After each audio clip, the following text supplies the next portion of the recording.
এই যে রাস্তাঘাটে ছিনতাই ডাকাতি মাকাতি হচ্ছে, মানুষ মোবাইল নিয়ে যাচ্ছে ছিঁড়া, টাকা ব্যাগ নিয়ে যাচ্ছে ছিঁড়া, কি করবে এগুলো? এখন রাস্তাঘাটের অবস্থা প্রচুর খারাপ, মানুষ ভয়ে আতঙ্কতে ভরয় না। এখানে আমাদের গার্ড আছে, গার্ড দিলে সব সময় রাউন্ড দেয় কোথায় কি হচ্ছে না হচ্ছে। এখানে কোনো সমস্যা নাই, তবে বাইরে বাড়ানোর সমস্যা, যেমন গাউসিয়া মোড়ে, ওই চাঁদবাড়ির মোড়ে, এদিকে একটা সবকিছু কেনাকাটা করতে গেলে মহিলাকে সমস্যা করে। এই জন্যই সমস্যা হচ্ছে আমাদের। তো আমাদের অবস্থা খুবই খারাপ, বাণিজ্যের অবস্থা খুব খারাপ, না বললেই চলে না। মানে এত খারাপ না হলে কি কমার, মানে শেষ করে চলে গেছে বাণিজ্যের অবস্থা। দেশের অবস্থা প্রচন্ড খারাপ, কখন কি ঘটে দেশের অবস্থা ঠিক নেই, মানুষের জন্য আতঙ্ক।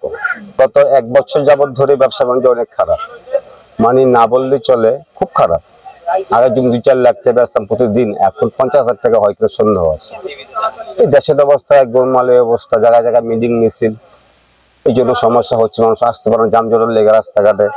আর এইখানে তো আগে ছিল আমাদের গাউসিয়া না আসলে অনেক ভদ্র মহিলারা খাওয়া দাওয়া বন্ধ করে দিত, আর এখন তুই কাস্টমার গুলো আসে না যানজটের জন্য, পুরো দোকান ভর্তি মাল, সেল নাই, কোনো দাম বাড়ার কোনো কথা না। সেটা হচ্ছে দেশের অবস্থা খারাপ দেখে লোক ভরাইতেছে না, কোটি কোটি ইনভেস্ট করে দুনিয়ার মাল পুরো দামি দামি মাল, এগুলো 30,000 করতে দাম মাল একটা, এই পাড়ার দাম 50,000 টাকা একটা, এই যেগুলো 20-30,000 টাকা, এগুলো সব দামি মাল পরে রয়েছে, পুরো কাস্টমার নেই। এবার যে হাসিনা সরকার ভালো ছিল, এখন যে সরকার আছে সরকার ভালো না।